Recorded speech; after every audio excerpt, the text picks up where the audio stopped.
I call this meeting to order. Welcome to meeting number 67 of the House of Commons Standing Committee on Veterans Affairs. Pursuant to Standing Order 1082 and the motion adopted on Monday, October 3rd, 2022, the committee is resuming its study on experience on women's veterans. La réunion d'aujourd'hui se déroule. Today's meeting is in hybrid form, and members can participate in person, as indeed can the witnesses. But to provide for a good meeting, I would ask you, please, when I give you the floor, just wait until I give you the floor. And online, you can choose English, French, or the floor, that is to say, what is happening in the room. We do have an audio system, which is quite loud, but I must say that rather than putting your earpiece down on the table or leaning too close into the microphone, please avoid this, because this can lead to serious damage for the interpreter's ears.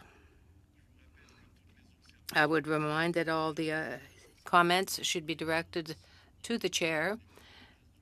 And I can tell you that tests have been made as well with respect to the connectivity. I have a trigger warning. Before we welcome our witnesses, I would like to provide this trigger warning. We may be discussing experiences related to general health and mental health, that this may be triggering to viewers, members of staff, and those watching us on TV with similar experiences. So if you feel distressed or if you need help, please advise the clerk. Before we welcome our witnesses, I would like to provide the trigger warning. This trigger warning, we may be discussing experiences related to general health and mental health. This may be triggering to viewers, members, or staff, or with similar experience. If you feel distressed or need help, please advise the clerk. And especially today, we have with us people from the Sexual Misconduct Support and Resource Center from D&D. So if you need anything, even though the clerk or those people who are with us, thank you for being here. Avant maintenant de recevoir. Before welcoming our witnesses, we have one witness here and two online. 1 minute to make a proposition to the committee as a chair. Just 1 minute, there will be no discussion really, or you can come to me.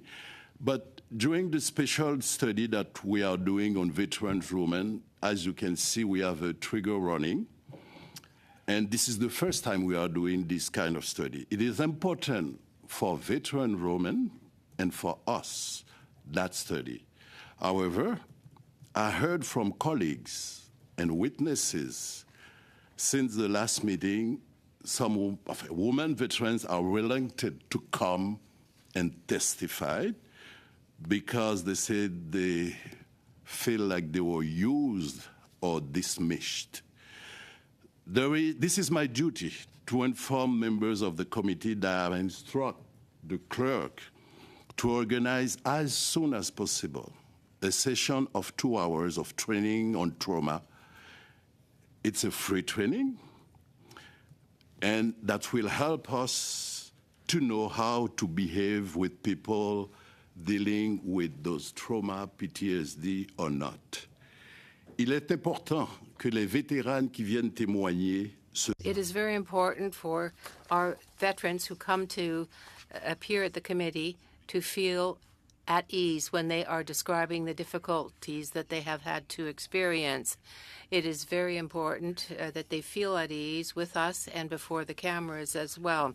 So when they come to committee, we want them to feel at ease. And of members of the committee to do that training as soon as possible. Thank you so much. We help a lot. So now I'm pleased to welcome our witnesses that we are for here today. As individuals, they are all veteran women. We have Alice Heiken, a veteran, Vice President Research and Innovation, Dalhousie University by video conference. We have Nicole Langlois, vétérane, qui est ici aussi. Who is here with us in person as well, and who will have to leave by about 5 o'clock. So when you see her leave, I just want you to know why. Some members have said that they would like to finish by 5:30. And we have Brigitte Laverdure, qui est vétérane. Alors, nous avons... We have Madame Nicole Langlois, who is here. So I would ask Madame Langlois to begin her testimony. You have 5 minutes. I will be keeping the time here, and I will be indicating to you when the time is almost up. You have 5 minutes. You have the floor, Madame Langlois. Thank you, committee. My name is Bombardier Retired Nicole Langlois. I served 7 years in the Reserve Army with the Field Artillery from 1990 to 97. My military highlights: numerous combat courses and exercises with 78th Field Battery, 20 RCA, and RCA Battle School out in Shiloh, 1 RCHA, and 2 PPCLI. A second highlight was deployment with the UN NATO forces in 1992 with 1 RCHA, served as a peacekeeper in rural battery at observation post of the Canadian contingent zone. This deployment was the first time females directly served a frontline role. Trained for but canceled deployment with 1 RCHA going to the former Yugoslavia in 1995. Pre-deployment training with 2 PPCLI, and I became an M113 track driver operator. During this time, I experienced barriers that no one should ever have to go through. Examples of my barriers include physical and mental barriers. While training for the M113 tracked vehicle operation, I was regularly required to move, carry, and manipulate items many times heavier than should be safely handled by any one person of my gender or physical stature. There was no safety equipment for back support, eye, and minimal hearing protection. I used a 3-foot pry bar and without assistance torqued the entire track as the instructors berated me about my supposed inadequacies in being a track vehicle operator. The nature of the work, the conditions of which it was performed, and the approach the instructors took were unsafe and abusive. This kind of treatment undermined the Canadian Armed Forces' official position of inclusion for female soldiers in combat positions. It demonstrated a desire by many male soldiers to shift women out of those formerly male-only occupations and relegate them to support positions. I want to note that I did complete my M113 course. During my time in service, I never reached out for help for physical injuries or mental health issues. Asking for help was frowned upon. It was a sign of weakness. I felt that I would be let go if I admitted to hurting. Barriers because I am a woman and a mother. I experienced verbal abuse behavior which caused mental stress. Few female soldiers at the time had the support of fellow peers and superior officers. Women were seen by many as objects or lesser people. Sexual harassment and displays of pornography in mixed company was commonplace. I heard but have no formal proof that some of my superiors did not wish to retain me because of my gender and parental status. Being a single parent, especially a female, and in combat arms trade in that era was not as well supported then as it is currently. I believe that I was a good soldier and diligent in my duties. I am sure that the lack of respect and lack of support by both regiments due to my gender and parental status helped to compound my PTSD. I experienced and still suffer from. I was a single mother in the military, which was very challenging. Becoming a mother played a huge role in my life, and I felt I had to choose the military or being a mom. Finally, I decided that being a mom was more important. Looking back at this decision, it is apparent that some of my supervisors navigated me to feel I needed to choose between service or motherhood. After retiring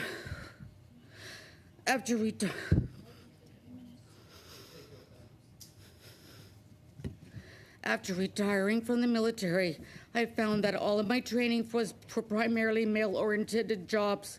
There were many low points where I questioned my purpose in life. I asked myself, what do I want to do with my life? I looked inside myself mentally, and all I could see was that I have a military background. Who's going to hire someone that is a combat veteran? I found a civilian job as a substitute teacher while I lived in New Hampshire. I had no formal education training like a Bachelor of Arts with education. The school looked at my military qualifications and said, she's got leadership skills. They also saw leadership in me being a mother. For once, being ex-military was a positive. I have worked at various other jobs, such as a school bus operator, sports coach, security guard, custodian, a guest speaker. However, the results of my military service hindered my life. During the last 2.5 decades, I didn't realize that I needed help mentally and physically from my time in the combat arms trade of the military. My UN tour in Cyprus left lasting physical and emotional damage. I was hospitalized due to a back injury, and at one point I injured my knee as well. Both injuries still plague me today. Experience in Cyprus also contributed to my lasting PTSD. My pride made it difficult to talk to anyone as I had the stigma against a soldier admitting weakness.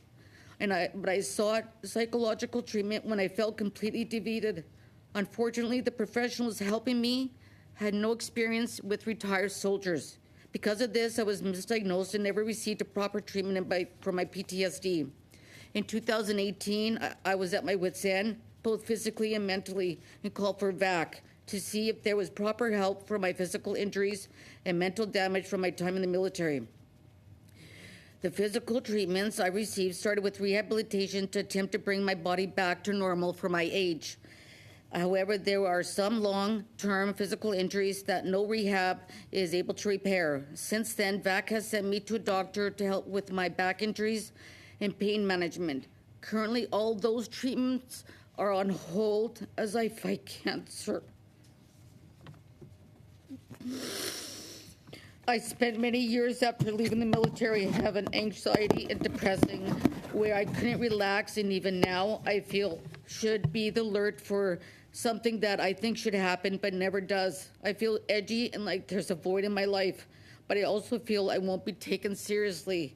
So I still feel like I'm struggling on and immersed in bad memories that don't fade. VAC connected me with a mental health professional who has diagnosed me with PTSD. My treatment has included medication, therapy, and peer support groups. The peer support groups have been particularly helpful for me. Long-term prospects in my case, at my age, I should still be working, but with my physical and mental injuries, I am unable to work. VAC is finally now realizing that, and it's keeping me, helping me. My thoughts for potentially improving the situation of women in service today. There are 3 quick. Advertising available veteran service that specifically targets female veterans. Use training to combat veteran stigma to help seeking. Deliver training of all military and veterans as a way of targeting the commonly held beliefs about mental health with the military population. Those are my thoughts. An excellent study was done in the UK entitled Exploring a Barrier to Mental Health Treatment in the Female Veteran Population, a qualitative study. So there's a link that you guys can just go there. I have also included a letter from my 3 male veterans and still are friends with me today who are corroborate my experience. And you read them already. And that's it. Thank you. Thank you. Thank you, Mrs. Langlois, for your courageous testimony.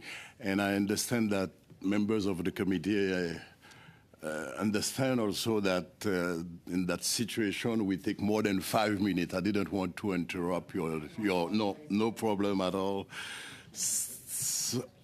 And Now, j'aimerais inviter Madame. I would like to invite Ms. Alice Aiken, veteran and vice president of research and innovation at Dalhousie University, on a video conference. Please open your mic. You have the floor. Thank you very much. Inviting me to be here today. My name is Alice Aiken. I served in the Canadian Navy, first the Naval Reserve and then the Regular Force from 1984 until 1998. While I was in when I got out of the military, I was a Lieutenant Navy. When I was in the reserve, I was in the first class of women that were allowed to go through navigation training. I was what was then called a MARS officer, Maritime Surface. So we were the first ones through as a class to learn to navigate ships. I worked full-time as a reservist after that through the first Gulf War at headquarters here in Halifax. Following that, I went back to university to become a physiotherapist, and I joined the regular force at that time, and the military paid for my education at Dalhousie, and I got posted to Kingston. And I was posted in Kingston then from 1994 to 1998 as a physiotherapist, first at RMC and then at the main base. I was the head of physiotherapy. When I retired, I worked clinically full-time and did a master's and PhD part-time and at Queen's University. And when I became a faculty member in 2006, very shortly after that, I worked with a group of people and actually was the original founder and first scientific director of the Canadian Institute for Military and Veteran Health Research. So through my time in the military, I had seen a lot of injury. I'll talk about my own experiences in a moment, but I had seen a lot of injury, mistreatment, mental health issues, and that was my way, through research to give back. I'm really proud to say the Institute carries on today. It's a network of 46 Canadian universities and 13 international partners who research military and veteran and family health. I moved on from the Institute, but not from the research. I still research in the area, and in fact have done with one of my research teams a very in-depth research project into the data presented in the Deschamps report. So that I do epidemiology work. I understand a lot about veterans, different physical health presentations between male and female veterans. And so if that is of any use to this committee, I'm happy to talk about that research as well. It is my research world. When I was in the military, it's that dichotomy. I got a lot of good out of the military. I learned how to be a great leader. I was offered responsibility at a very young age, especially being an officer, but it came with the downside as well. So, going through navigation training, we often heard, oh, you're only passing because you're a woman. We heard misogynist comments or sexist comments. You really could not walk into the mess on a Friday night without sexist comments being made to you. Or misogynist comments in the workplace, or being called dear by someone who was subordinate to you, or all of those things. I will say I had some unpleasant experiences, but I'm a pretty forthright person, and I was able to tackle them head on. I think when you call out bad behavior, and I was in a position to be able to do that as an officer, when you tackle bad behavior head on, often it helps. But I will say it leaves a mark. When I got out of the military, or when they started the class action lawsuit, I became part of that suit because I wanted to tell my story, and I wanted the military to be different for other people, because there are good things that come out of serving in the military, things that I greatly appreciate to this day. And many of my friends that I see regularly, I met in the military, and we appreciate what we learned. But I will say that I've been a bit disappointed with the process around the inquiry. There seemed to be lots of money, but very little supports. And really, I joined because I became part of the suit because I wanted to tell my story. And I keep getting notes saying, well, we have to talk to 20,000 of you, but we're on number 438. It's unacceptable as far as I'm concerned. And, but thank you for inviting me here. Okay. Thank you very much for this.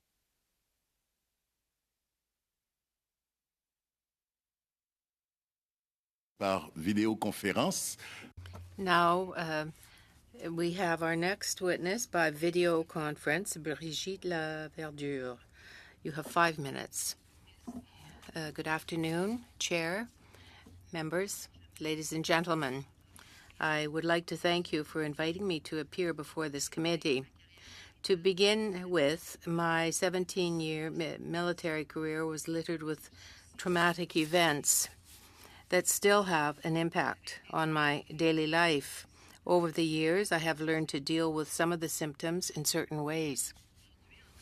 Today, in 2023, 43 years later, I am reliving the sexual assault I suffered during basic training in Saint-Jean. Not at the hands of a platoon mate, but at the hands of a high-ranking officer who knew full well that I wouldn't talk because I was afraid of being dismissed from the Canadian Armed Forces. At that time, age 17, I had to face the demon of silence and accept that I was only a face for this predator. I was able to find the strength and the courage not to give up on my dream of becoming an airframe technician and of achieving this wonderful career. Unfortunately, since November 2019, I have been caught up in the whirlwind of the DND sexual misconduct class action suit. I'm also trying to have this event recognized in my VAC file, which is still in the VRAB appeal process. Since this case was publicized in the media, my post-traumatic stress disorder, PTSD, has seriously worsened. When on May 24, 1986, I was faced with the death of Captain Tristan de Koenig when he crashed his F-18 at Summerside Air Force Base on PEI. As part of the base defense team, my duty was to recover the pilot and the aircraft parts. Need I mention that it's not normal for anyone to recover human remains? I was young, and I thought that this was part of my job. We had no psychological support or medical follow-up at all. On November 14, 1988, at Bagotville, Quebec, I feared for my life when I was suddenly thrown 75 feet in the air when a T-33 pilot, in preparation for the runway, made a false maneuver, and I received the entire jet blast in the back. I had to undergo surgery on my left knee as a result of this incident. And had it not been for the appropriate winter clothing that I was wearing, I would have been burned on part of my body. Once again, no psychological support was offered to me, and no incident report was made against the pilot, who in no way aborted the startup. After several years of filing desk jobs, given my physical condition, that is my left knee, and after going trade assessments, I was downgraded and released for medical reasons. I felt like an old rag that was just tossed away into the garbage can, once soiled. My discharge was miserable, and I felt alone in the process. Since then, I've always had to fight against a system to have my conditions recognized at VAC. I felt that I wasn't being listened to because I was a woman in a non-traditional profession, and it was thought that I didn't belong there. In conclusion, I believe that there is no proactivity on the part of the Defense Department or VAC when an individual suffers trauma in the line of duty. They are not proactive. I've been helping people for over 10 years before and after they leave the forces. Most of them don't even know that they're entitled to VAC services and care. In closing, I would like to thank the support of my psychiatrist, Dr. Hugues Poirier, for he alone is concerned about my very fragile psychological state since the very opening of the sexual misconduct class action. Thank you. Thank you, Madame Laverdure, and thank you to all three of our witnesses. I salute your courage. I thank you for your service. I know it is said often, but I want you to know that we are very sincere when we say so. Before going further, we have some replacements. MP Miao, and on the web, Miss MP Shanahan for MP Casey for 55 minutes. So now we will start with 6 minutes of questions, a round of 4 questions of 6 minutes each. And I would like to start with Mrs. Kathy Wagenthal for 6 minutes, please. Thank you so much, Chair. First of all, I just want to mention a very brief story. My husband and I took some counseling as a young couple, and the individual was talking about how women are fine china teacups. And my husband leaned over and he said, "Kathy, you are the most beautiful Pyrex mug I have ever met." So I just want to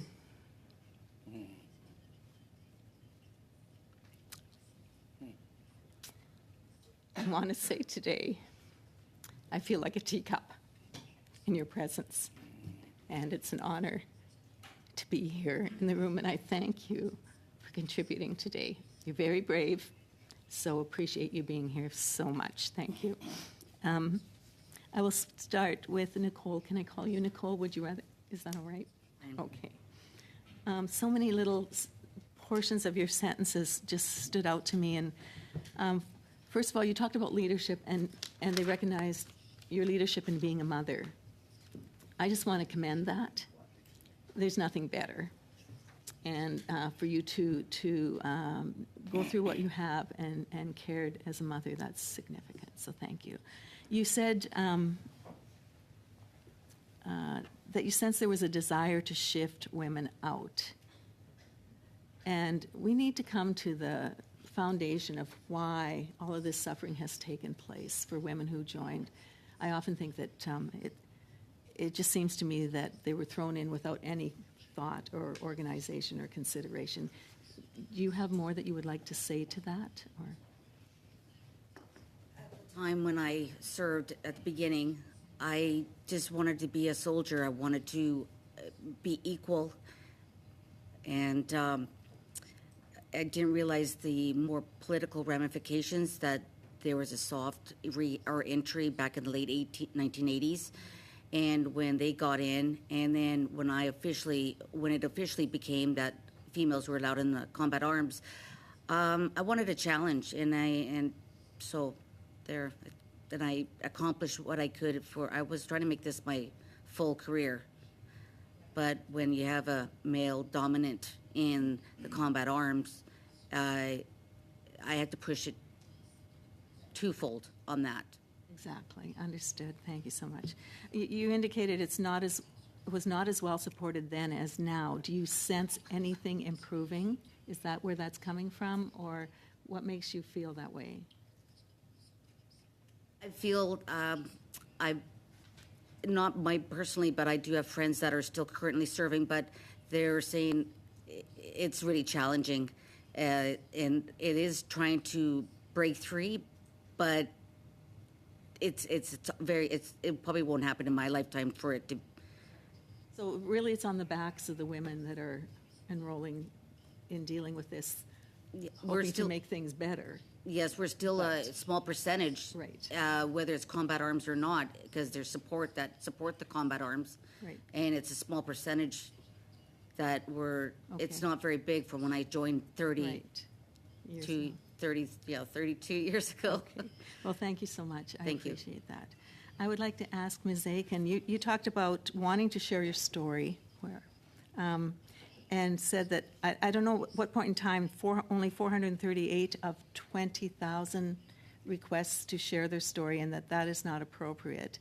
Can you explain to me how you think we could do a better job of making sure that all of those stories are on record?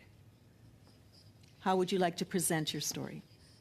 Well, so I was a bit sort of surprised when the class action suit came out. First of all, I do have a very close group of 7 women. We all went through Navy training together. None of us stayed in, but we're very close to this day. And we all said, like, let's become part of the suit to tell our story. You couldn't just do that. So part of the class action suit was you couldn't just tell your story. You had to put in for a claim. I understand. So, yeah. I understand. So anyways, yeah. So we said, okay, well, we'll do that, but it's not what we want. And I'm the only one. Only 5 of us were able to put in our stories. 2 were not able. 2 went to counseling because it was very traumatic for them to think about their time in. And I'm the only one who's been updated. And I mean, I'm not sure why the military would have started this process if they weren't ready with, right. I don't know, thousands of counselors on hand to take people's stories. Like, right. It just seems to me really bad planning. Okay, thank you. I'm sorry, Yeah. I just have a little bit of time. But if you want to flesh that out in a statement, I would appreciate getting a better sense of that, because it needed to be done properly and give every woman her opportunity to share. I have a little bit of time left.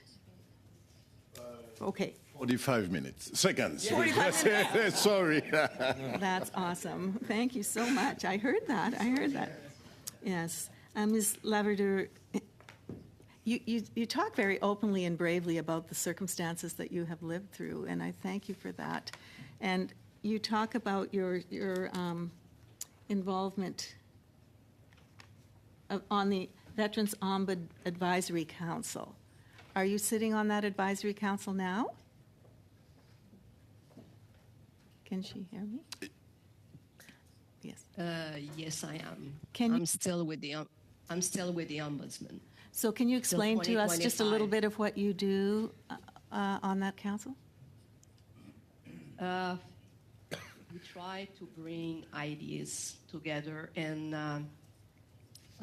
the ombudsman, she got the group smaller. Like, there were a lot of people on that council, and there's only 8 of us now. So we sit down, we will look at reports, and we bring ideas. Okay, and so she makes the decision.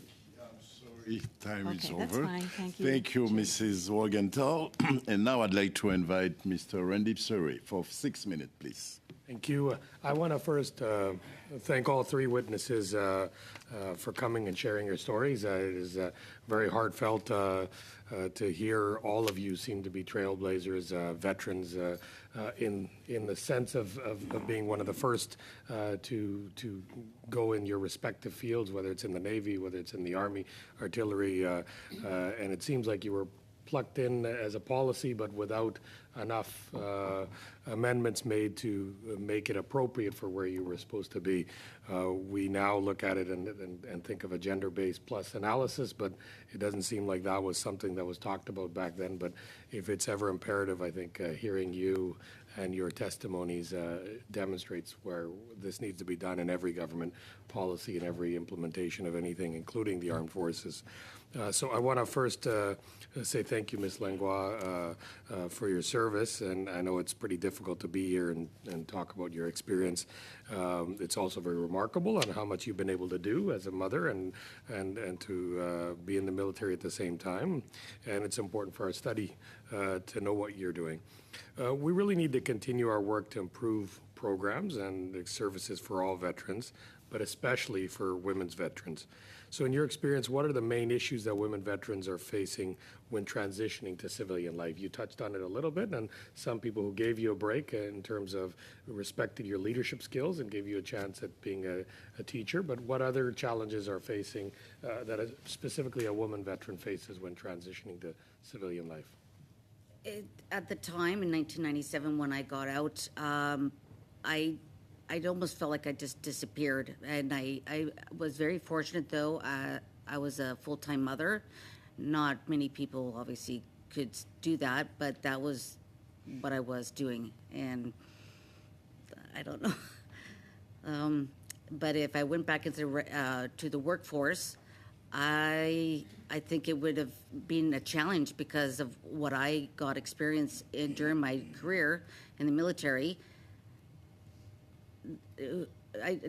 So civilian jobs, 50 cal, like I was qualified in a lot of infantry courses, artillery, so I didn't know if what I would be doing. I looked at it that way, but then when that teacher education, she asked me that question and she told me then that's like, wow, okay, I do have that responsibility to do that, so. So would you mean to say it would be helpful to, for example, to get credentials or a certificate or some sort of something tangible that you could show in your skills that you learn, other than, a 50 caliber that might not be, there's very few career choices you can use and demonstrate that, but to use those to help you get other jobs or training, or if you trained people in the military, you could become an instructor because you've done that before. Would that be a better way where you can get tangible, on paper, something that you can show an employer when you get out to the real world? We're honestly trying to figure this out so that we can help future veterans transition from CAF into civilian service. That's right, yes, and what I said on my paper, what those were the ideas. Yes, thank you. Thank you, Ms. Langlois. I'll go to Ms. Eichen. If you can, I think you're a researcher focused on health system transformation and as well as evidence-informed policy making. What is your input on how the government can better adopt its benefits and program delivery systems to be more inclusive regarding women veterans? So I think Veterans Affairs has actually, I think, done quite a bit of work in that regard. I suffered 2 physical injuries while I was in. I'm a client of Veterans Affairs, and I'm under the old Pension Act. And when the new Veterans Charter came in, they, I think, made some improvements around programming that were more accessible to veterans that might have benefited my colleagues on this call around education and things like that, and then actually counseling around education, which was great too. And then another thing that they've done recently that I think is very important as well is if a veteran is a seriously injured veteran and they can't use the benefits, it's available for their family, which I think benefits, I would say, predominantly women generally, because we still see 85% of the people serving in the military are men. But I do believe there's been some progress made with Veterans Affairs. With national defense, it's a tougher call. It's a male-dominated area. And I think, I had 2 friends who taught SHARP training and that was the original sexual harassment and racism prevention training back in the late 80s, early 90s. And they are very traumatized from that, how they were treated. So, I'm not sure. You've got to educate people, but I don't know how you do a better job of it. And, we still see examples all the time of people misbehaving and the culture not changing. So I'm afraid I don't have a great solution for the military, though I do think about it a lot. But yeah, I do, but I do think Veterans Affairs has made some progress. Thank you. Thank you very much. Et maintenant, la parole. And now the floor goes to Mr. Luc Desilets for the next 6 minutes. Thank you, Chair. Thank you to all three of our witnesses. Thank you for your service. We started this study a few weeks ago, and it seems to me that maybe I'm becoming more sensitive, but it seems that I am that the words that I am hearing are so terrible, are so so touching. They affect me. They affect me deeply, and I have great difficulty in hearing the trauma suffered by men, but women in particular. I'm from the outside. I'm an observer. But I want to tell you that I give you all my respect, all my respect, all my respect to you three witnesses. Before beginning, I want to say that I will ask my colleagues to debate a motion rather that I tabled some time ago that deals with the highlighting of the value of the work that is done by veterans of Afghanistan. I will ask, first of all, of my colleagues to support it because we don't want to live through what we lived through last week. And if somebody could move a motion to vote quickly. I'm sorry, Mr. Desilets. We also have 15 minutes or so at the end of today's meeting to discuss that. So perhaps that might be the better time to deal with it. I'm sure the witnesses can stay. Oh, okay, I'm overcome here. Thank you, thank you. My first question is for Madame Laverdure. I'm very happy to see you again here. We had the opportunity of speaking together before. You have extraordinary experience, quite a pedigree. And one of the things that truly struck me during your testimony was the fact that you continue to help veterans given this horrible, horrible paper burden that they have to deal with, the forms they have to fill out to get access to services.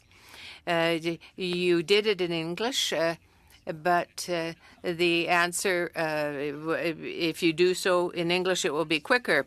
In the figures that we see, that it's always longer. It takes longer to answer the applications made by women.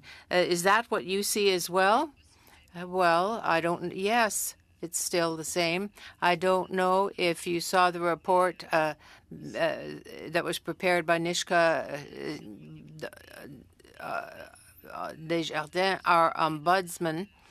Whenever it is a matter of applying for compensation or for the 2022 report, it's always the same case.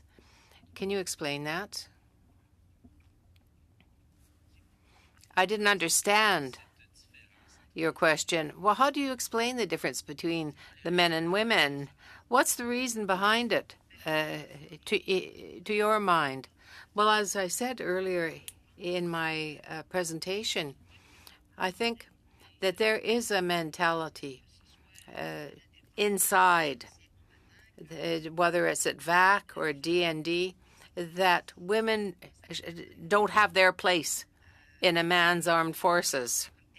I started as an airframe technician in the beginning of the 80s, and 79, 80.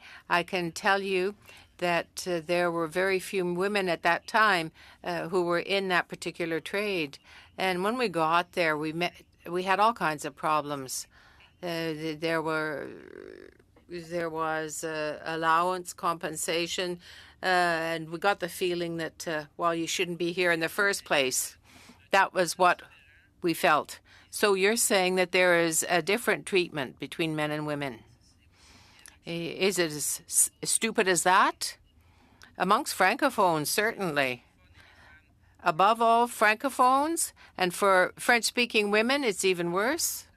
Well, I deal with a lot of Francophone veterans in Quebec, and of course, I don't meet many outside of Quebec, but a veteran, a female veteran, who leaves the service and who wants to acquire her due in terms of allowances and so on, compensation from VAC, is the real problem still. In 2023 still, I've lived through that. Yes, I've experienced it myself.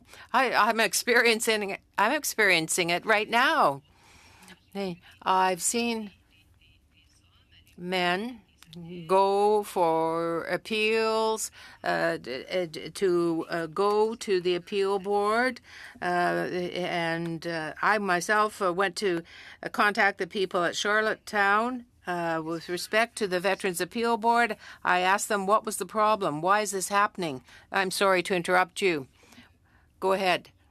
Well, it's as if the system is set up in such a way that a female is more or less important, no matter what she went through her service time.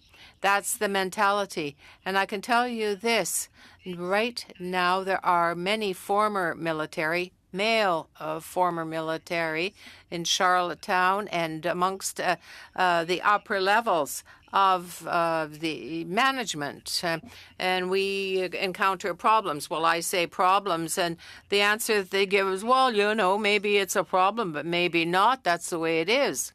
But the majority of men think like that, and there are more and more of them. Perhaps the solution would be that the department could hire women to support women. Well, absolutely. But I think it is even more than that.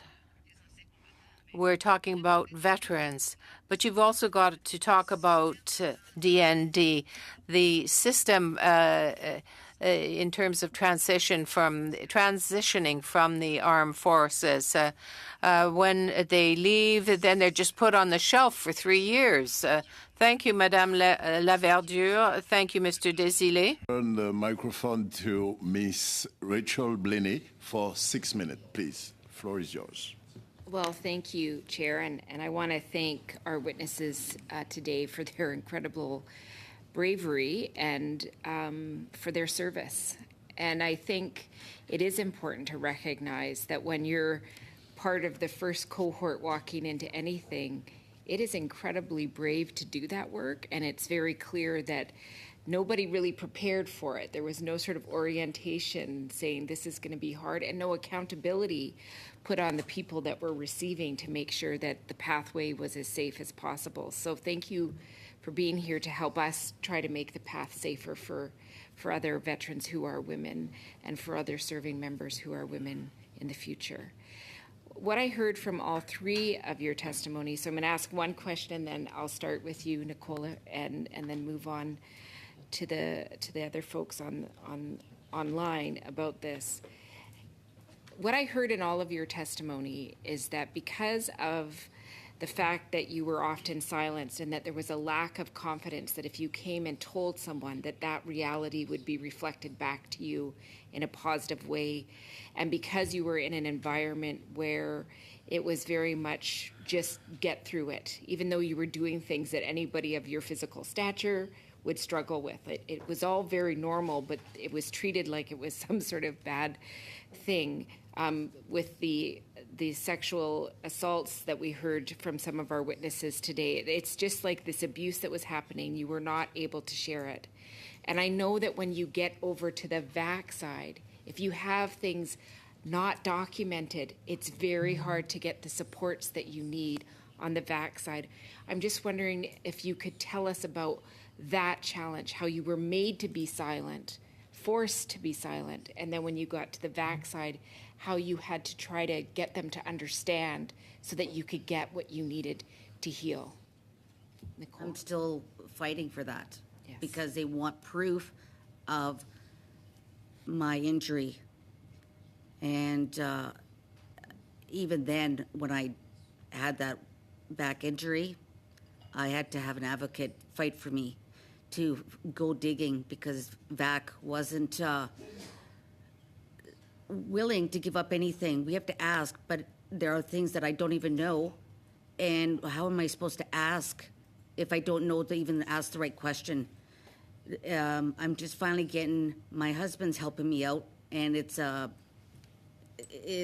there's a form, and he's not my nurse, but my caregiver, and I get help with that finally. I got the appropriate care manager from VAC now, because now I just am going through a life-altering moment in my life. It's a long moment. So. Thank you so much. If I could come to you, let me see. Alice Aiken, Dr. Aiken, I think. Yeah, no problem. Look, I'd agree. Now, when I got out, when I released in 1998, and I don't know if Nicole had this same experience, but at the base in Kingston, somebody actually sat down with me, went through my medical file and said, okay, you had these injuries. We're going to put in a claim to Veterans Affairs. We're going to help you with it. Now, I know in 2007, when my husband released, they didn't do that anymore. So they put in a claim, and I thought, oh, that is great service. But it took years going through Veterans Affairs, and people were questioning me. I mean, keep in mind, at this time, I'm a health professional, and they're questioning me with just ridiculous questions about anatomy and things they didn't even understand. And, I had to sit in front of a tribunal and justify that, how I had hurt myself. Well, I fell and I hurt myself. Like, why do I have to justify that? I filled out a CF98. I did all of the right things. It was absolutely a nightmare. And we went through the same nightmare trying to get my husband's claim. So I'm not sure it was any different for men or women, though he had served longer and was Army. I was Navy, so that was also a different thing. But so I have to say, the whole process was terrible at the time. And now, should you wish to add anything else to your claim, because we know most veterans don't come forward until 15 years after they've released with claims. If you want to add anything in, they stop your entire file until that's adjudicated, which makes zero sense. So. Well, thank you. And Ms. Laverdeau, if I can come to you, your story in particular was, around having that terrible, violent throw of, I think you said 75 feet, if I got that correctly. I'm just wondering if that was recorded appropriately so that you could actually claim when you got to VAC. Well, again, this was one of my fight because the accident happened in 1988 in Bagotville, and following the accident, I had a surgery done in Valcartier in Quebec, military base. So everything was documented in my files, So when I put in a claim at VAC for knee condition, my left knee, they refused. But I had a surgery in the military. So then I had to look for my warrant officer at that time, who picked me up on the tarmac, asking him to write a letter to testify that, I was injured there. And then they accepted, but it took 5 years. Thank you. I think that's my time. Thank you, Ms. Benny. I know that it's really good. I know that you have your own chrono with you, and it's exactly 6 minutes. Thank you. I think it's a good idea to have that with us. And now we're going to start a second round of questions. And I start with Mr. Richards for 5 minutes, please.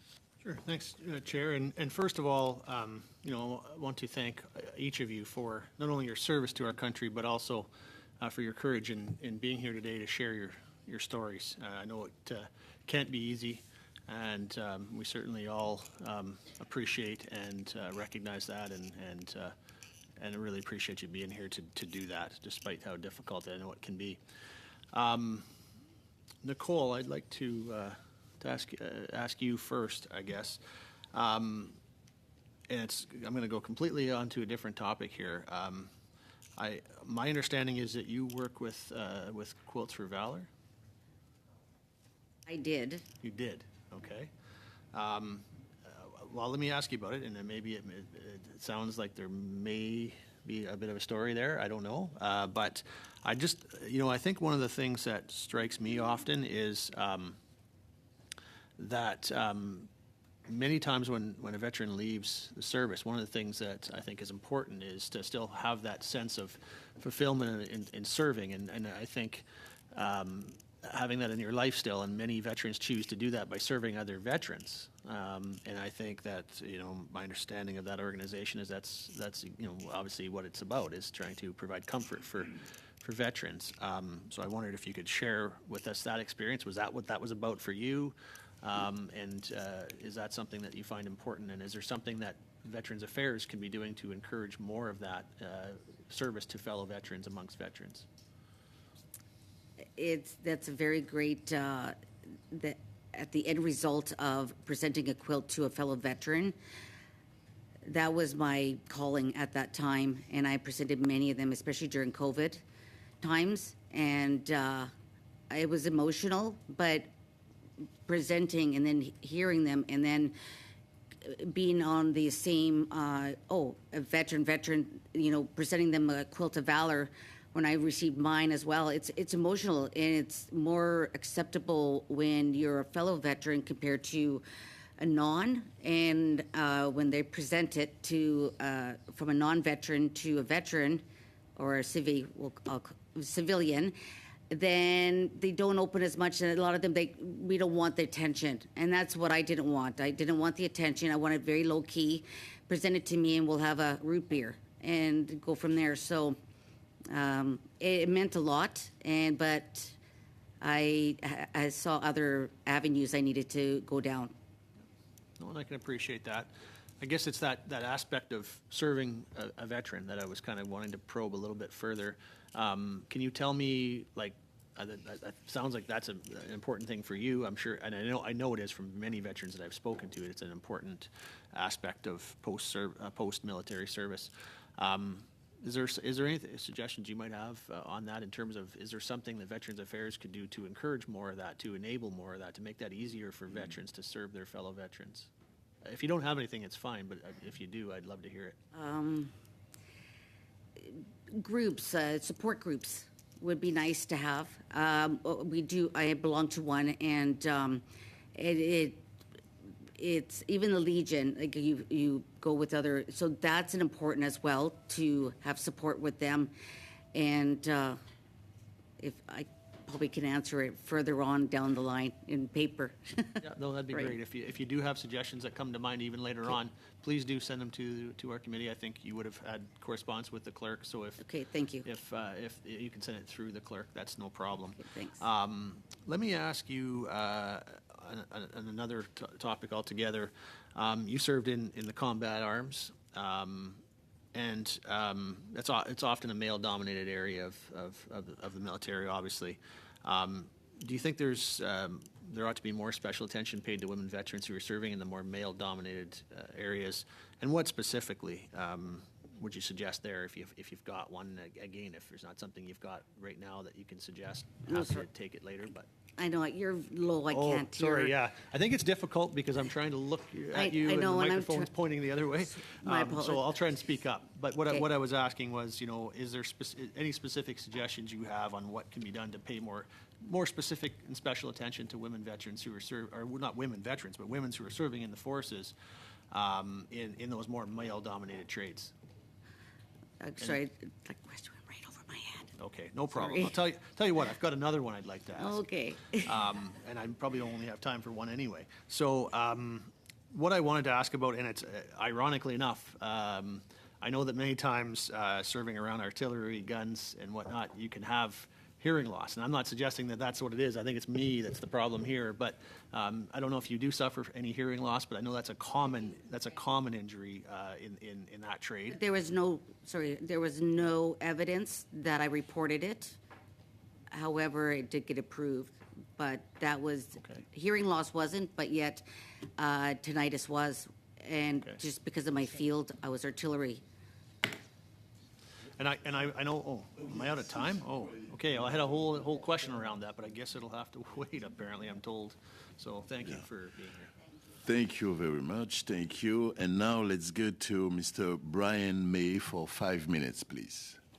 Go ahead. Thank you, Mr. Chair, and thank you to all of our witnesses for being here today.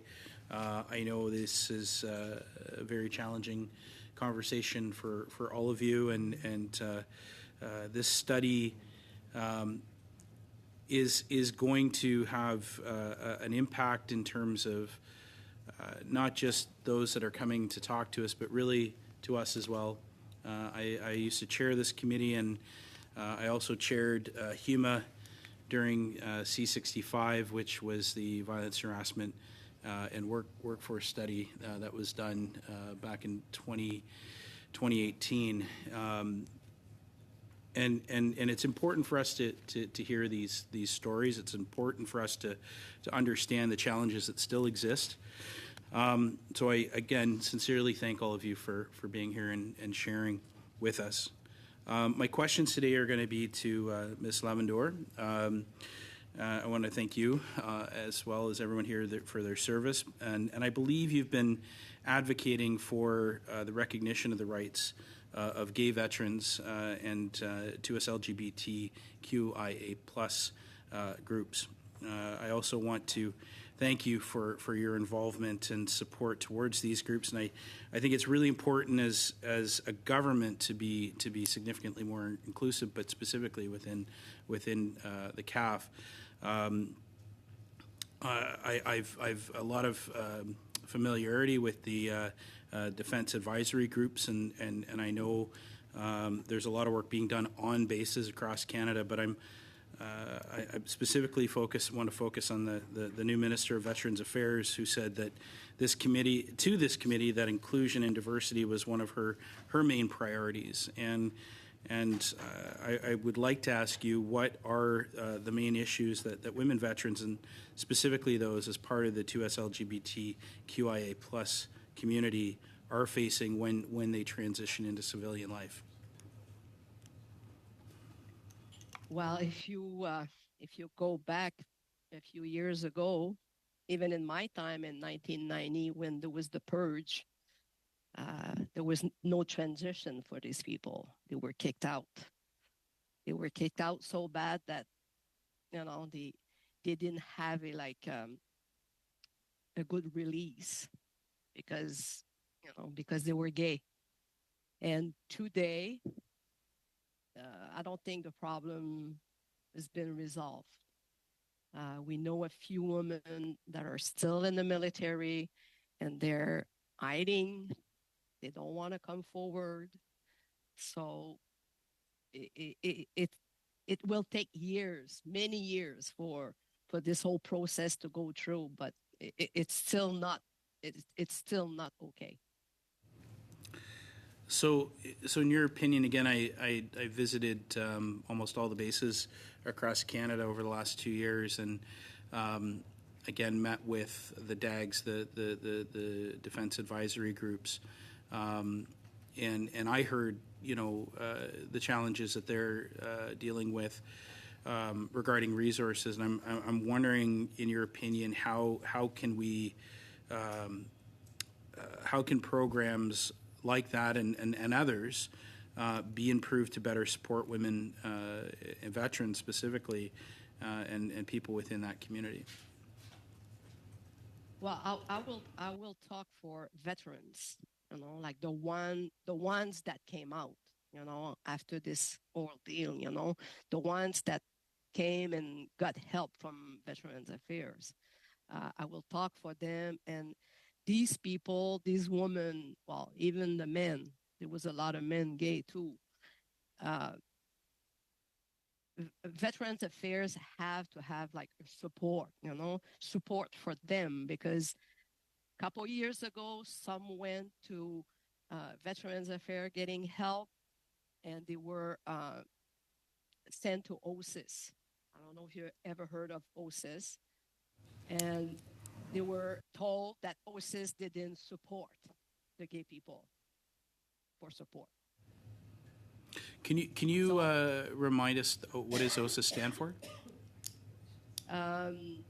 OSIS is an organism within the national defense with veterans who suffers PTSD, and it's all across Canada. OSIS is all across Canada. I think OSIS is the okay name in English. I don't know. We call it OSIS in French too. So, but it's you have to be a veteran to be working within OSIS. But these people, they wouldn't support the LGBTQ people. Thank you, and I think that's my time. Exactly. Thank you so much, Mr. May. And now we will have two short interventions of 2 minutes and a half each. Et je commence tout de suite avec Monsieur.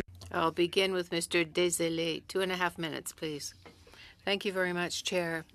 Mr. May, we were on the Defense Committee 4 years ago, and with all the respect that I have for you, you talk about a challenge, and I agree with you. But, you know, we are starting to know what the challenges are. You have a lot of experience, and it's been 4 years now that we know the challenges. We have reports from participants done in an extremely professional way, but they are not followed up.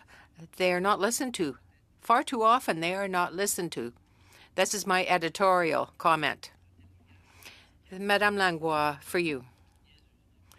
Here's a plain question. Could you avoid sexual assault or harassment in the Army? Do you think that if commanders had psychological evaluations, that would help? I didn't see it coming. When I did get approached by a lot of, it was in the workforce or even after hours, and it still was coming. And whatever happens overseas, it's supposed to stay quiet. I was one out of over the 100 of one of our CHA members that went over to Cyprus, and it was just everybody had to be quiet about that. I didn't want to lose my job. Another plain question. Do you think that if we were to form units that would be where they'd be made up mostly of women, that would improve the situation in the Army? For us, but how long will that take to resolve in my lifetime? Merci, Monsieur le Président. Thank you, Chair. Mrs. Langlois, and I'd like to invite for 2 minutes and a half Ms. Rachel Blaney. Please go ahead. Thank you, Chair. Nicole, I'm going to come back to you. One of the recommendations, and you gave us 3. Oh, sorry, I'll talk louder. You gave us 3 recommendations, and one of them was to have available veteran services that specifically target female veterans. When you think of your service, what kind of services do you think would have been beneficial for you while you were actually serving?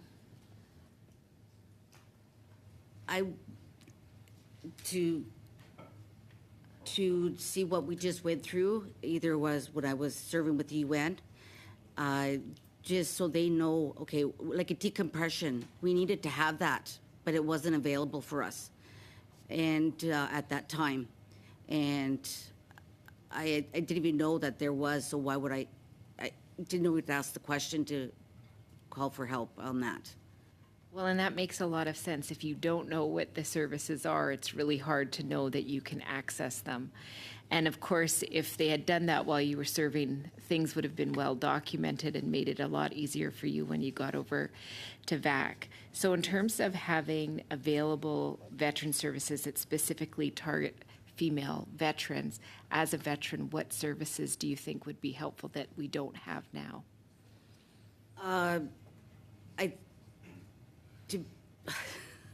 I'm getting help, so I'm trying to think of, they need to have the right counsels to understand about the combat veteran, or whether you're not combat, but they need to, psychologists, they need to help, and then maybe have groups, so like-minded people that have been in your, not position, but like-minded, what I've been through. I think that's an excellent answer. Thank you for that. And I just want to say in closing that your endurance has really been impressive, all of the witnesses today. I think it's a real testimony to your strength. And what I'm really sad about is that when you were being stronger than most people ever have to be, you were being told the exact opposite. So thank you for being here and explaining that to us so that we can better serve veterans.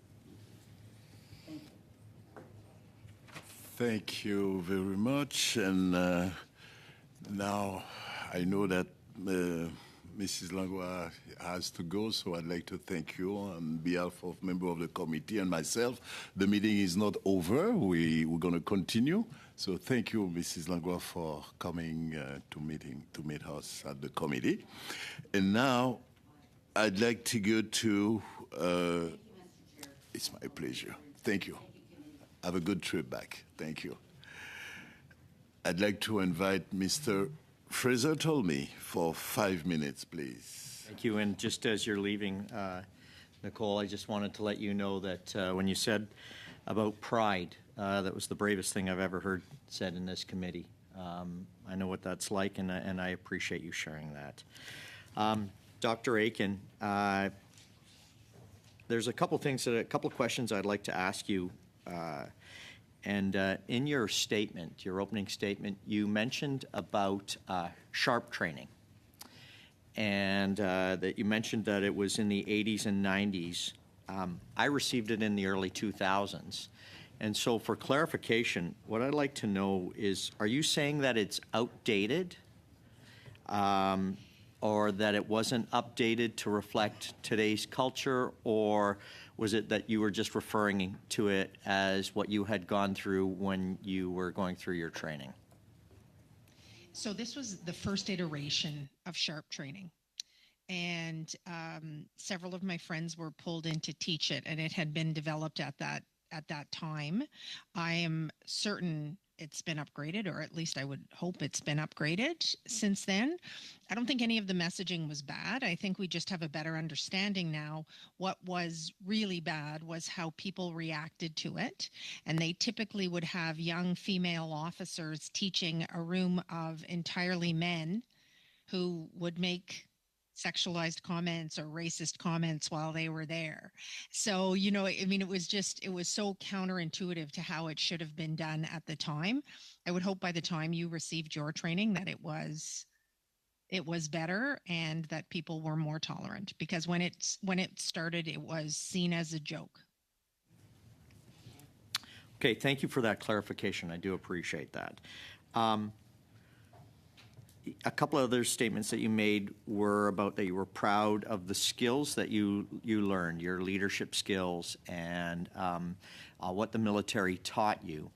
What we find is there's a pivotal moment in someone's life that is a veteran where they're upset because Veterans Affairs doesn't treat them the same way, and it tarnishes their military career. Could you maybe expand on that, or share a little bit of insight with regards to your personal testimony?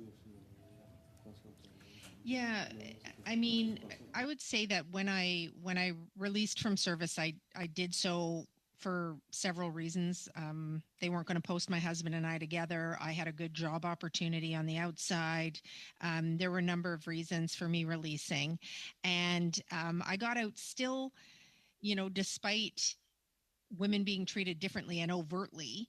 I still got out with an overwhelming sense of, I'm super proud that I served. And I would still tell you that to this day. But then you get into the Veterans Affairs cycle that just takes years and years. I had 2 documented accidents. I just they're asking you all these ridiculous questions all the time. You keep going back. No, we need a statement from an orthopedic surgeon. You have 3 of them. Why do you need another one? Like, what are we doing here? It was just, and I had self-efficacy in the health system. And I kept getting calls from my former patients in the military who were beside themselves, just crying, saying, I don't know how to deal with this system. I don't know what to do. And these were people who had served like long and distinguished careers and illustrious careers and were just basically thrown by the wayside. I will say I do think things got somewhat better when Walton Latinchuk was in as the deputy minister, because he got it. But it's I agree with my colleague Bridget that it is still, a lot of the people working there are not female veterans, they're male veterans, and women's service is still seen as less. It still is. I'll still get at, nobody questions my husband that he was a veteran, but they'll say to me, oh, were you really a veteran? Yeah. We covered this in our last meeting where service. I asked the question: should there be more veterans serving in Veterans Affairs, because they understand we're going from a military service where things are organized, structured, to a civilian organization that takes over your files, and then you're treated like an insurance claim, and you've got to prove everything. And so, would you agree with that? Well, it is an insurance company, so yes, I would. And I definitely would agree with that. And I will say I was actually on a committee for Veterans Affairs in 2006, 2007, and it was to look at seriously injured veterans. It was chaired by Bruce Henwood. I'm sure that name's familiar to all of you. And there were no veterans working at Veterans Affairs at that time. Right. Okay. And it was one of our main recommendations. Thank you. And I know that I've got very little time. For Ms. Lavageur, I just wanted to know, was it 433 or 425 that you were serving with in Baggetville? 425. Okay. You know that. Merci beaucoup. And now, Thank you very much. for 5 minutes, MP Honorable Caroline Bennett for 5 minutes. Please open your mic. Merci aussi. Thank you. And thank you, Chair, for the excellent recommendation that you made about training for all the members of our committee about trauma, and to enable our committee to hear witnesses in greater security. Wonderful what you've done to make sure that never again do our people either feel ignored or feel that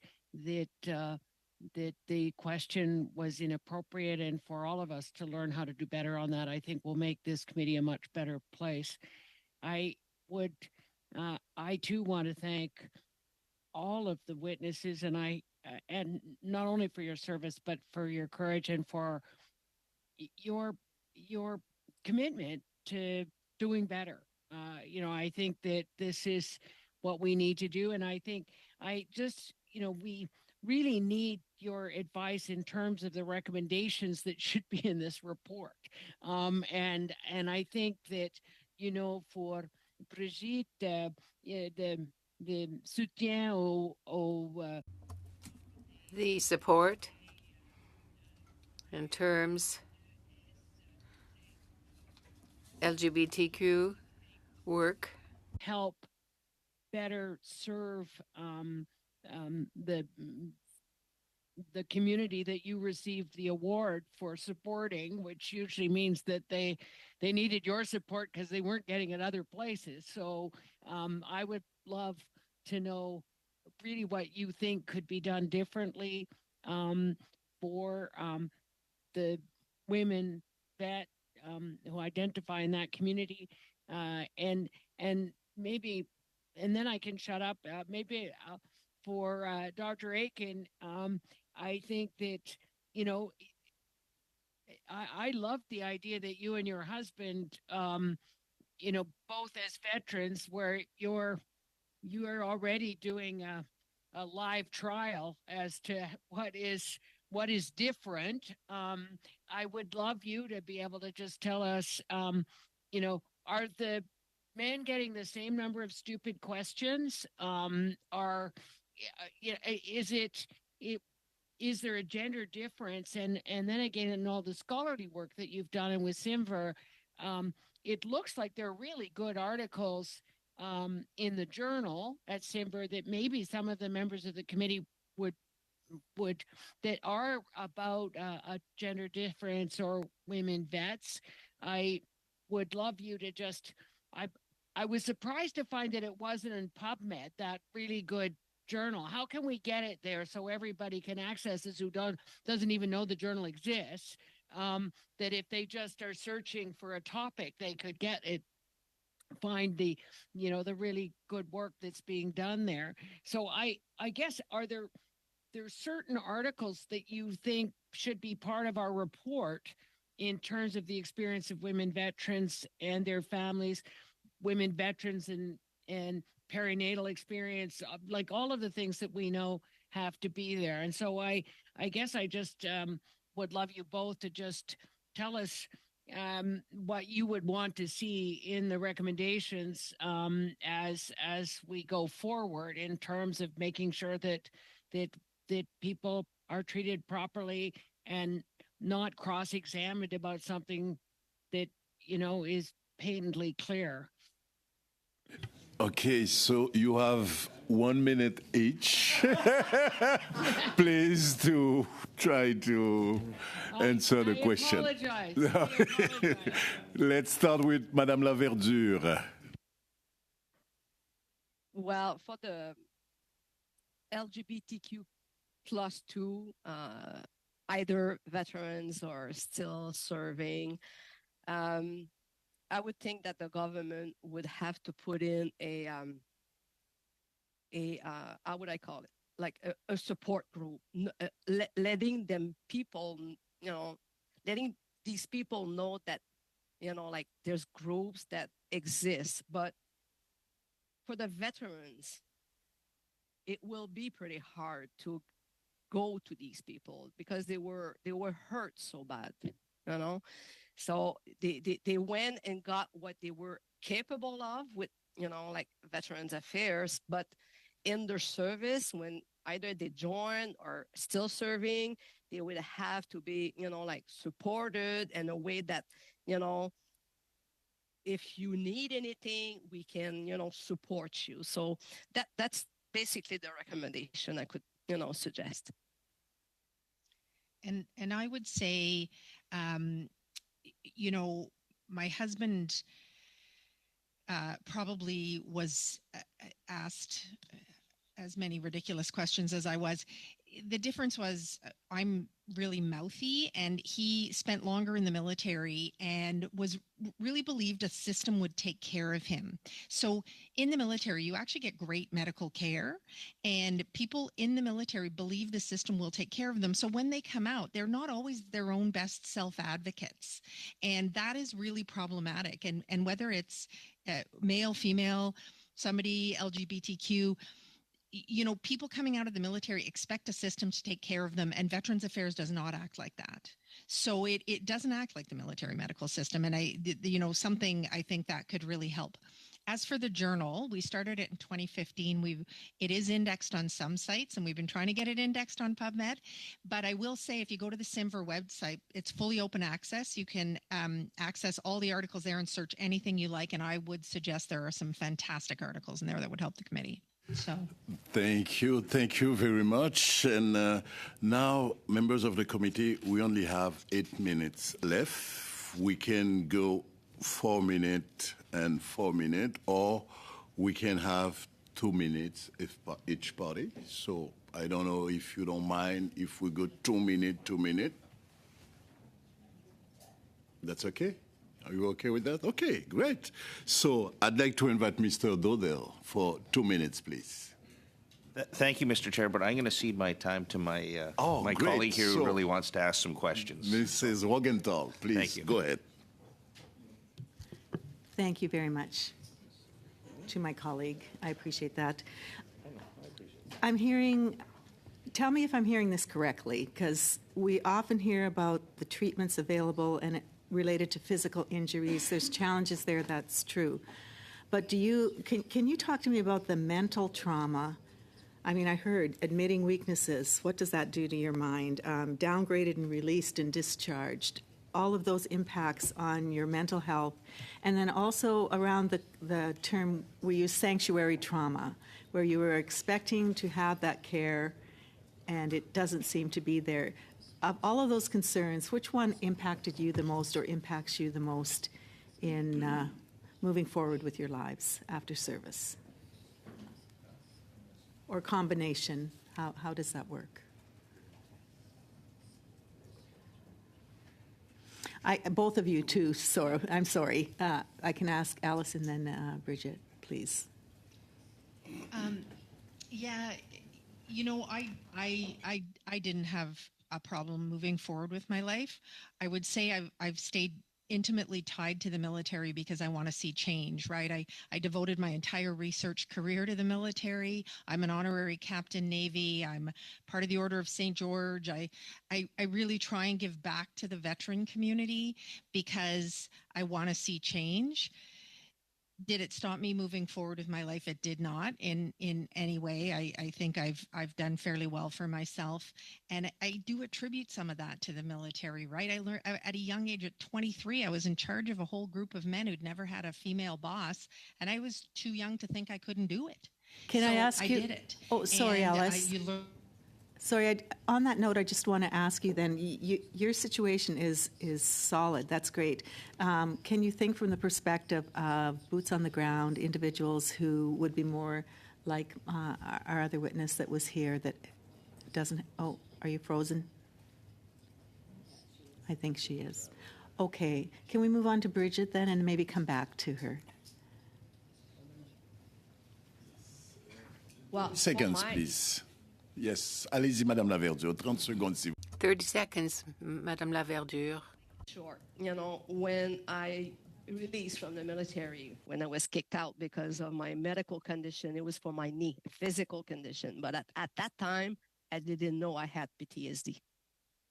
I found out later that I had PTSD because things were really bad in my life.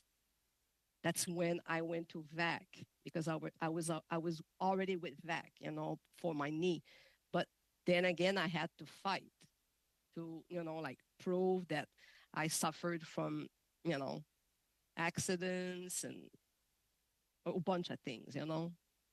So Okay. it's pretty hard for somebody to say and come forward and say, I think I have a mental condition. Great. Thank you so much. Mrs. Bennett, you have 2 minutes for a quick intervention, please. I would just love them, whatever they think they haven't had time to say, please just jump in and finish whatever you need. I would just like to say I want to thank the committee for their work. Please don't underestimate the seriousness of the suffering of some of my sisters in arms. And this is important work you're doing. It's not political. Please take it seriously. Thank you. Thank you so much. Madame Laverdure, encore une petite minute si vous voulez intervenir. Comme ma collègue dit, As my colleague said, I want to thank you for the work that you are doing, members of Parliament, members of this committee. It's not easy. We always have to fight, and you have to fight for whatever you want. But I said earlier, I've spoken about it. I think that the problem is for both men and for women. The problem for veterans is in the transition. Once they leave the Canadian Armed Forces, they have to have a better transition period.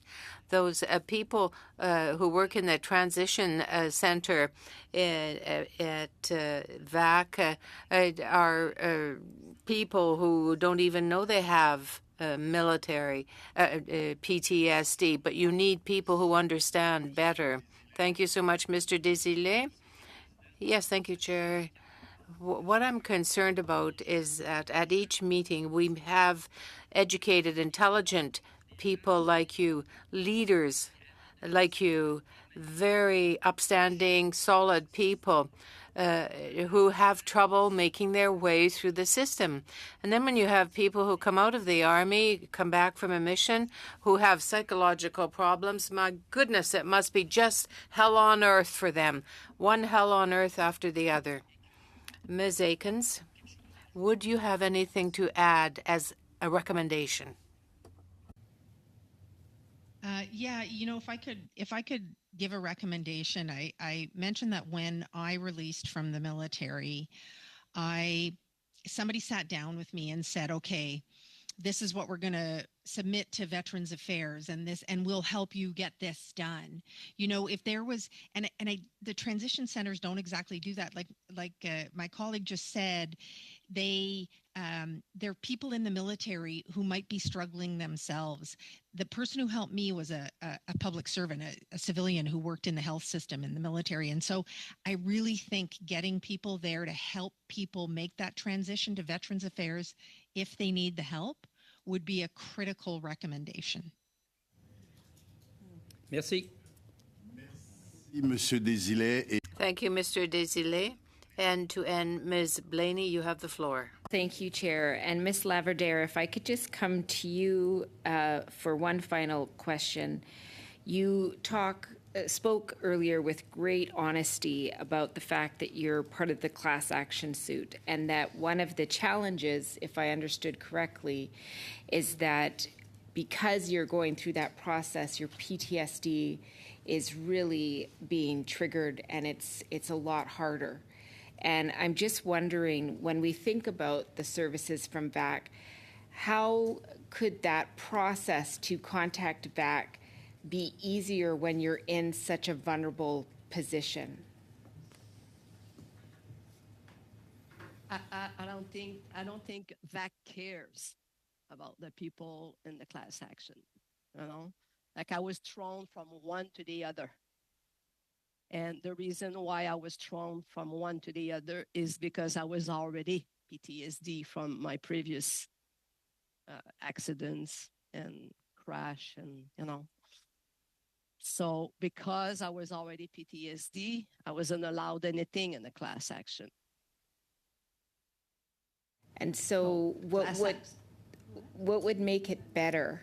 I hear what is not happening. What do you think would make it better? To make it better to go to the class action? So what I mean is, how could VAC be more helpful? So you've indicated very clearly, they were like, you're already diagnosed, good enough, that's all you get. But you're being triggered. What would be more helpful? I'm sorry I have to ask these questions, but I actually need you to testify so I can put it in the report. As I said, it's like my psychiatrist that takes care of that, like I sit with him and he writes down and he sends reports. What could they do? I mean, they won't do anything differently than, other PTSDs. They won't do anything. They had a special team when the class action opened, and people that weren't questioning, they could call them and ask what they had to, but they didn't have a clue what to say to these people. I know I called them once and they told me, well, you have to go, like you have to reassess your PTSD. So that's why I've been, for the past 2 years, reassessing my PTSD condition. Merci beaucoup, Madame Laverdure. Thank you very much, Madame Laverdure. We are now going to move on to committee business. The witnesses may remain if they choose to. It won't be very long for us, but if you prefer to leave the meeting, that is fine. But I do want to take this moment to thank you for your testimony, for your courage. And we have with us Alice Aiken, veteran president of research at Dalhousie, Ms. Bridget Laverdure, who is a veteran with us. And we saluted Madame Langlois a little earlier, who had to leave the meeting early. This being said, we will move on to committee business. The public can remain. The last time I told you that we do have a motion requesting the presence of 2 ministers for 2 hours. After working with the clerk of the committee, they are going to appear next Tuesday at 1 o'clock. So what we are proposing is this. Are we going to invite other witnesses, other veterans to appear for the first hour, and the second hour that would deal with the commemorative memorial for Canada's mission in Afghanistan?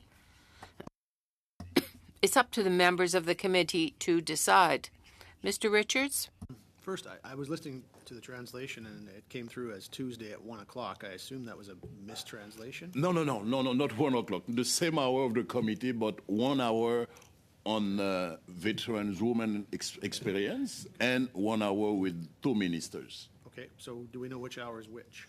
The ministers will be at the last, from 5 to 6. 5 to 6, okay.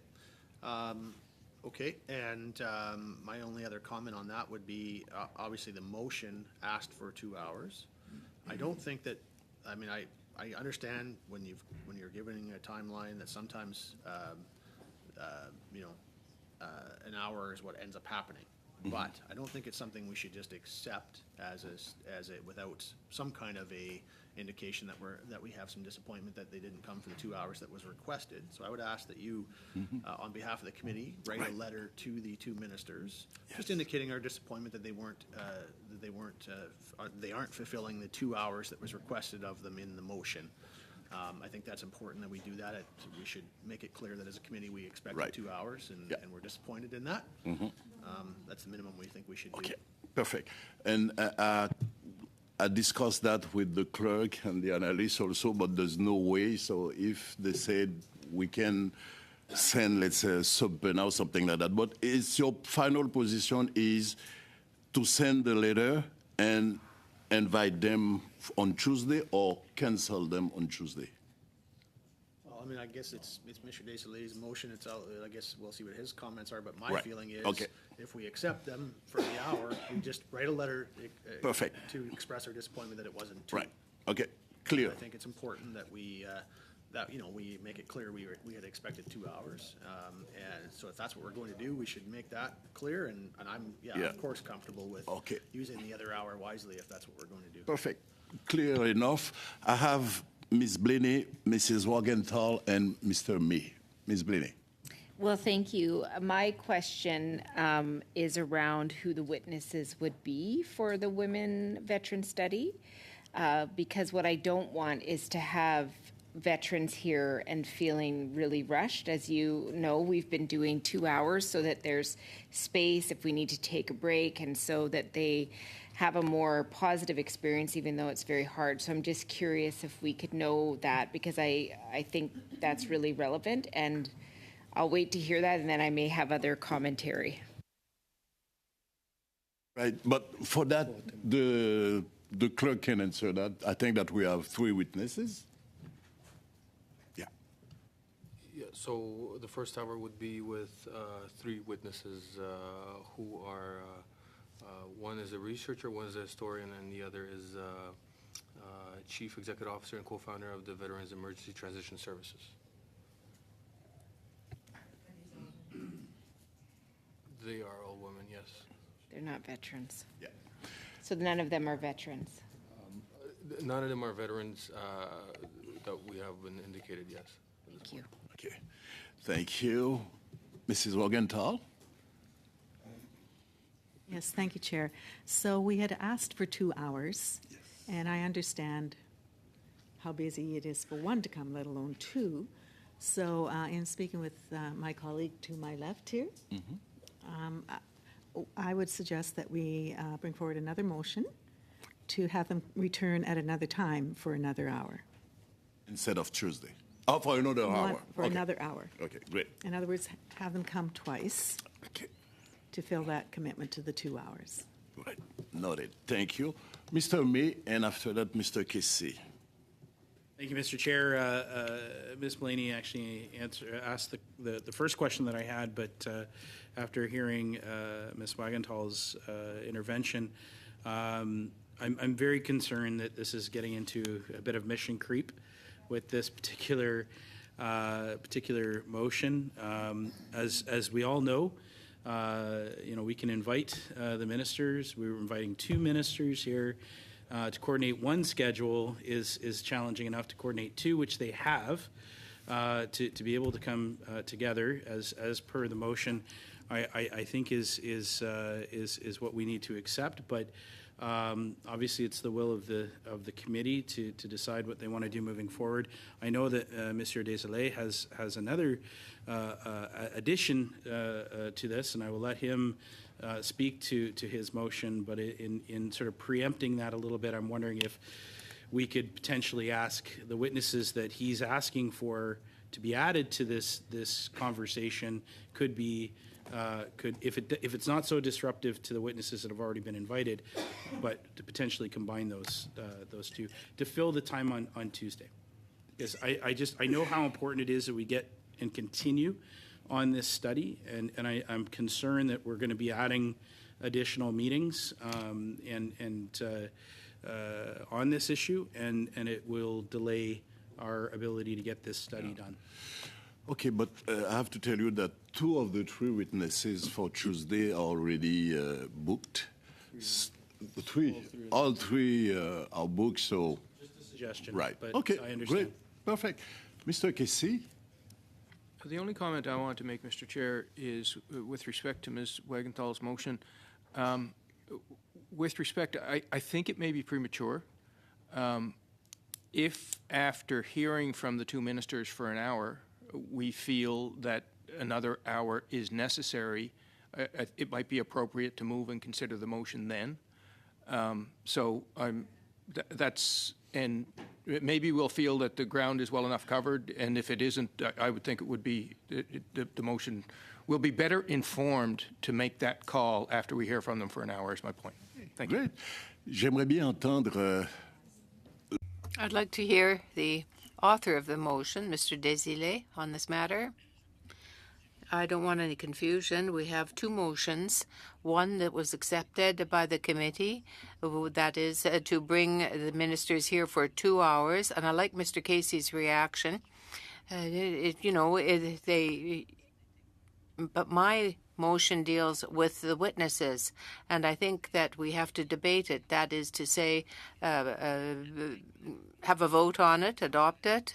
If they come extra, that would be just fine. Yes, but Mr. Desilets, you talked about motion, about notice of motion. No, there's confusion there.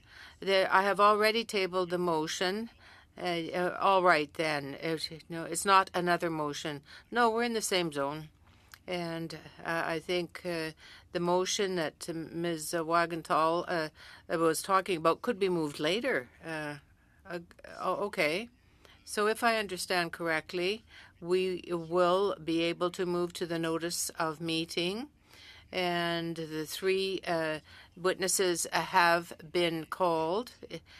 So we will have our meeting on Tuesday, and Thursday, the clerk will try to do everything possible to have a session on trauma. I can tell you, it's extremely difficult for us as members to hear what is being said, but it is very difficult for them to say it. So we want to have that as soon as possible because we still have 8 to 9 meetings on this issue, women's experience. Is it the pleasure of the committee? Yes, but I want to file my notice of motion so that we can debate it and vote on it. Mr. May? And not to cut off Mr. Desilets, and I was confused as well because I thought we were going to potentially go to a vote here, but I'm wondering if I could maybe speak to this a little bit. Again, I'm a little concerned about mission creep on this issue, and I recognize and respect that the member has the right to move this motion. I'm wondering if he's open to a friendly amendment to reduce this to 1 hour. That we might be able to support that. The reason, frankly, we're talking about 2 witnesses for 2 hours. With respect, I think is a lot, and I think again, I will come back to the study that we have in front of us is critical, and it's essential, and I think that it's a lot of time to dedicate to 2 witnesses on this issue. I'll be honest, I will struggle. I would think we'll struggle trying to fill that time with questions. Great. Mr. Desilets? Monsieur le Président, vous me... Chair, you can contradict me. I named 2 people that I wanted to see appear, but anybody else can invite other witnesses to appear. Am I wrong? Because we already have a 3rd witness. I know that your intentions are good. You have good grounds for voting against it, but I'd like to have 2 hours, 2 meetings with the witnesses. 2 hours. Witness? Who's the 3rd witness? Il a dit, vous avez dit... You said that you had a 3rd witness? Yes, I was holding it. I was going to submit it a member of the jury that participated in the... Because I think the motion just includes the two companies now. The motion is changing. I'm sorry. I'm getting maybe ahead of this, but again, this is getting bigger and bigger and bigger. And I just want to have some clarification on what it is we're actually talking about here. The motion that I have in front of me mentions 2 witnesses for 2 hours. Regardless if it's 2 or 3, I still think that is excessive. And I think we can accomplish what Monsieur Desilets wants to accomplish in an hour. And in that additional hour we would have on that day, we could... talking to myself here. Souhaitez-vous que... I'm... Yeah. Please, I'm going to ask the clerk. No. I'm sorry. I realized I was talking to myself. No. But I think that we could use that additional hour to invite witnesses from the women's study. We could. I'm sure the clerk is able to do that. Yeah. But I just am concerned now that Monsieur Desilets is saying there's a 3rd witness. Yeah. That's news to this side. So if we could get clarification from him as to what this 3rd witness conversation is about. Yeah. No, I was talking to the clerk about this, the 3rd witness. So you witnesses, so you can, the 3rd one witness, you can have it. So the committee agreed to study the National Monument on March 9th. Monsieur Desilets asked for 2 ministers for 2 hours, which was adopted. They're available for 1 hour, which I believe the committee is agreeing to have on next Tuesday. And then Monsieur Desilets is essentially saying if the study continues afterwards, then on top of the 2 witnesses in his due motion, then he would invite other witnesses if other parties wish to continue with the study. Yes. So, sorry, Mr. Desilets. Chair, that's not quite what I was saying. The beginning was fine. I just want 2 hours with the witnesses with respect to the monument. And anybody else here can bring up witnesses, names for witnesses. I can suggest a third one, but you can think about it and come up with other witnesses' names. I don't want anything more. I want 2 hours on the monument with witnesses. 2 witnesses, but probably a third on my side. I understand, Mr. Desilets. The motion reads that the committee invite in a subsequent meeting for 1 hour representatives from the Daou firm and from Léger to appear at a subsequent meeting for 1 hour each. So that's already part of the motion, and you cite the 2 organizations. Yes, that's what I'm reading. Inaudible. But the meaning of the motion was 2 hours with the witnesses. So whether it's 1 hour plus 1 hour, but with consent, we can do anything. So I have a friendly amendment to that on the floor, and I'd like to maybe deal with that and get to a potential vote here because, and I just wanted to reiterate, that's not how the motion reads, sir. It reads 1 hour per witness. So when I heard a third witness, I was like, okay, is this now a third hour that we're talking about? Because we're already at 3 hours for this, right? We're already at 3 hours with the ministers, 1 hour for the ministers, now 2 hours with these witnesses. And I think 1 hour for the witnesses would be ideal. Thank you. So, excuse me, I'd like to understand your... you said that vous avez un amendement. You have an amendment, a friendly amendment? As a friendly amendment to Monsieur Desilets' original motion. Okay. Sorry, the motion regarding the 2 witnesses is that we do this in 1 hour opposed to 2. Yeah, but I heard Mr. Desilets saying that c'est important pour lui d'avoir 2 heures. It's important for him to have 2 hours. So...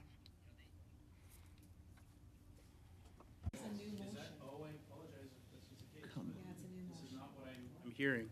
He says he wants 2 hours with these witnesses. No, but sorry, no.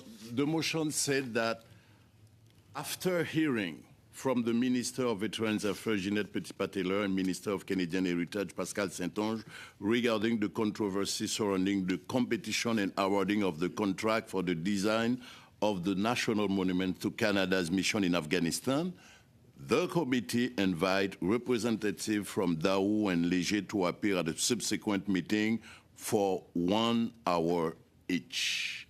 That's the motion.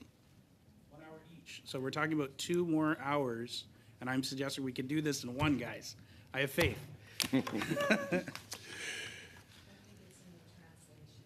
Trouble here. Because it's 1 hour for the ministers and 1 hour for other witnesses. Is that... non, non, parce qu'en français, ils disent... That's what I'm asking. No, that's not it at all. Yeah, after hearing from the minister is how it reads.